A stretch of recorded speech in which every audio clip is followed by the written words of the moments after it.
Et on va aller plus loin avec notre invité ce soir, général Jérôme Pellistrandi. Bonsoir, bienvenue. Bonsoir. Merci d'avoir accepté notre invitation, rédacteur en chef de la revue Défense nationale.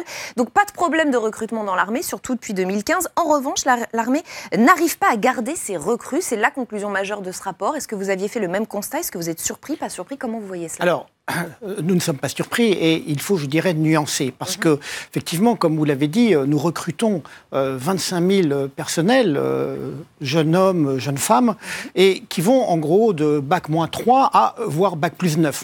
Donc nous avons une grande diversité de recrutement et une grande diversité de parcours. Donc nous, notre souci, c'est effectivement de permettre au personnel de pouvoir évoluer, et il faut effectivement que les conditions d'exercice du métier soient attirantes dans un contexte où effectivement, avec la baisse du chômage, le secteur privé pourrait être plus attirant. Mais donc ces conditions ne semblent pas tout à fait réunies, puisqu'apparemment beaucoup s'en vont en cours de route. Alors, il faut rappeler que nous avons fait de gros efforts, et la ministre en particulier dans la loi de programmation militaire 2019, donc qui commence jusqu'en 2025, s'est attachée justement à faciliter l'exercice de la vie militaire. C'est-à-dire, comme cela a été dit dans le reportage, par exemple sur la mobilité, faciliter les déménagements, prendre en compte la vie de famille. Je vais prendre un exemple. Les logements aussi. Par exemple. Je vais prendre un exemple tout simple. À partir de cet été, nous aurons des bateaux de la Marine nationale qui auront 2 équipages. Pourquoi 2 équipages? Parce que cela permet d'alterner et donc de faciliter la vie au quotidien de ces équipages, donc qui peuvent en quelque sorte planifier leur vie familiale et personnelle. D'accord, donc des efforts sont faits du côté du gouvernement. Est-ce que pour autant certains ne se lancent pas aussi sans connaître peut-être la rigueur de l'armée? Est-ce qu'ils déchantent en cours de route? Est-ce qu'il y a des raisons de cet ordre-là? Est-ce qu'ils méconnaissent finalement l'armée, se lancent pour des mauvaises raisons? Alors il faut effectivement un langage de vérité vis-à-vis de quelqu'un qui décide de s'engager, que ce soit dans l'armée de terre, l'armée de l'air ou la marine. Oui, il y a une exigence pour être soldat. Je pense à nos soldats qui sont actuellement déployés au Sahel ou en Centrafrique ou en Jordanie, par exemple, pour l'armée de l'air. Donc, il faut effectivement être conscient que c'est un métier exigeant, mais je pense aussi, par exemple, à nos camarades gendarmes qui sont déployés sur le terrain. Oui, c'est un métier exigeant, et donc il faut, vis-à-vis d'un jeune qui va venir chez nous, lui dire la vérité et ce que sera... Mais c'est le cas? Ce message est délivré avant recrutement? Ils sont prévenus? Oui, tout à fait. Nous sommes très vigilants, justement, en quelque sorte, à travers un processus d'information et de sélection, de permettre à un jeune de savoir vers quoi il s'engage. Et sur les questions de salaire, de retraite, sur ces points-là qui pourraient aussi les fâcher en cours de route? Alors, c'est une question très sensible, parce qu'effectivement, nous avons besoin d'avoir une armée jeune. Être au Sahara par 40 degrés à l'ombre avec une trentaine de kilos sur le dos, ou patrouiller à Paris dans le cadre de l'opération Sentinelle, exige des soldats jeunes. Donc il faut que nous puissions permettre à des soldats qui viennent chez nous de pouvoir faire un cursus professionnel, et après de leur permettre de retourner dans la vie civile. Et donc c'est une question pour laquelle le commandement et la ministre est très sensible. Mais là, j'allais dire, vous parliez des missions presque les plus intéressantes, les plus palpitantes, celles pour lesquelles ils se sont potentiellement engagés, mais on voit aussi beaucoup de militaires dans les gares faire des rondes. Il y a aussi des missions rébarbatives, il y a une forme de...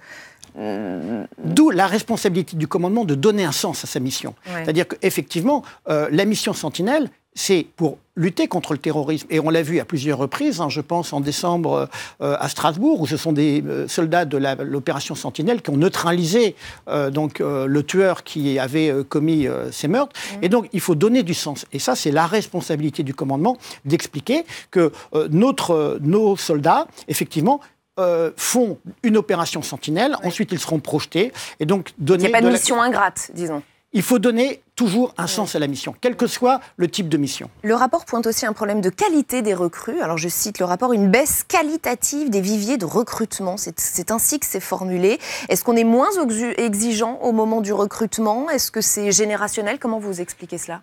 Alors d'abord, nous avons affaire à la jeunesse d'aujourd'hui, dans sa diversité. Donc nous devons prendre en compte la jeunesse d'aujourd'hui avec ses aspirations, ses modes de vie, qui ne sont pas forcément les mêmes de ceux de ma génération ou auparavant. Donc à nous de prendre en compte, tout en restant ferme sur les exigences de la vie de soldat. Donc, mais vous confirmez qu'il y a peut-être un problème de qualité dans ces nouvelles recrues?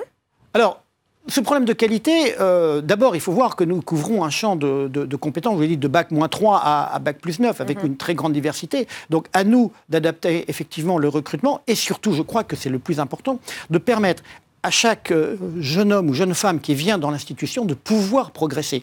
Et donc avoir une formation qui prenne en compte effectivement là où ils en sont. Il est un fait qu'aujourd'hui, le jeune homme ou la jeune femme de 18 ou 20 ans est peut-être moins aguerri qu'il y a 30 ans ou qu'il y a 50 ans. Ah oui, il y a une vraie différence quand même. Parce que les conditions de vie ont changé, la sédentarité a augmenté. Donc il faut que nous prenions en compte ces éléments-là et faire progresser nos jeunes petit à petit pour qu'ils puissent acquérir tout ce qui leur permettra d'être de bons soldats, de bons aviateurs et de bons marins. Alors nous sommes là ce soir pour aborder les points qui ne vont pas, donc je vais encore aborder un autre problème, celui des désertions. Je voudrais vous faire réagir à ce chiffre. En 2017, l'armée de terre a lancé plus de 1500 procédures de désertion et elles ont débouché sur 893 cas avérés, ce sont les chiffres officiels de l'armée de terre. Est-ce que c'est beaucoup? Est-ce que c'est un chiffre stable? Non, c'est à la fois un chiffre stable et c'est très peu.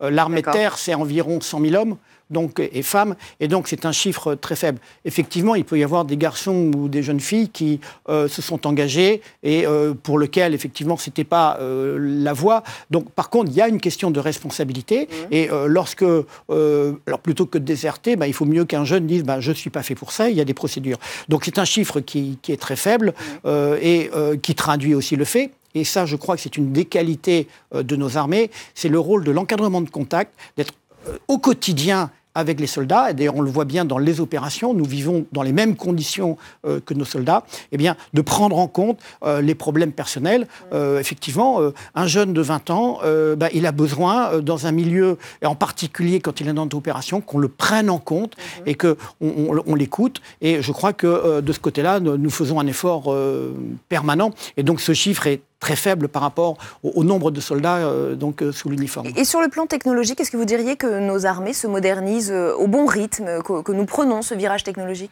C'est exactement le sens de la loi de programmation militaire 2019-2025, qui est à la fois à hauteur d'homme et qui est là pour réparer, parce qu'il faut reconnaître que les baisses de crédit, notamment dans la période 2008, ont été...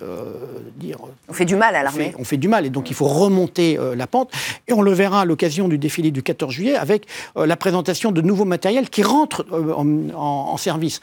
Je pense aux nouveaux véhicules blindés Griffon, que l'on verra donc pour la première fois sur les Champs-Élysées, ou l'avion de ravitaillement en vol A330 MRTT Phoenix, que l'on va voir sur les Champs-Élysées. Donc, nous modernisons avec la volonté d'être innovant, d'être performant et, bien entendu, l'innovation et la technologie, elle est faite au service de nos soldats. Voilà, pour remplir la mission qui nous est fixée par les autorités. Merci infiniment, Général Jérôme Pellistrandi, d'être venu nous éclairer sur l'état de nos armées, sur les recrutements et les petites désertions. Merci infiniment, rédacteur en chef de la revue Défense nationale.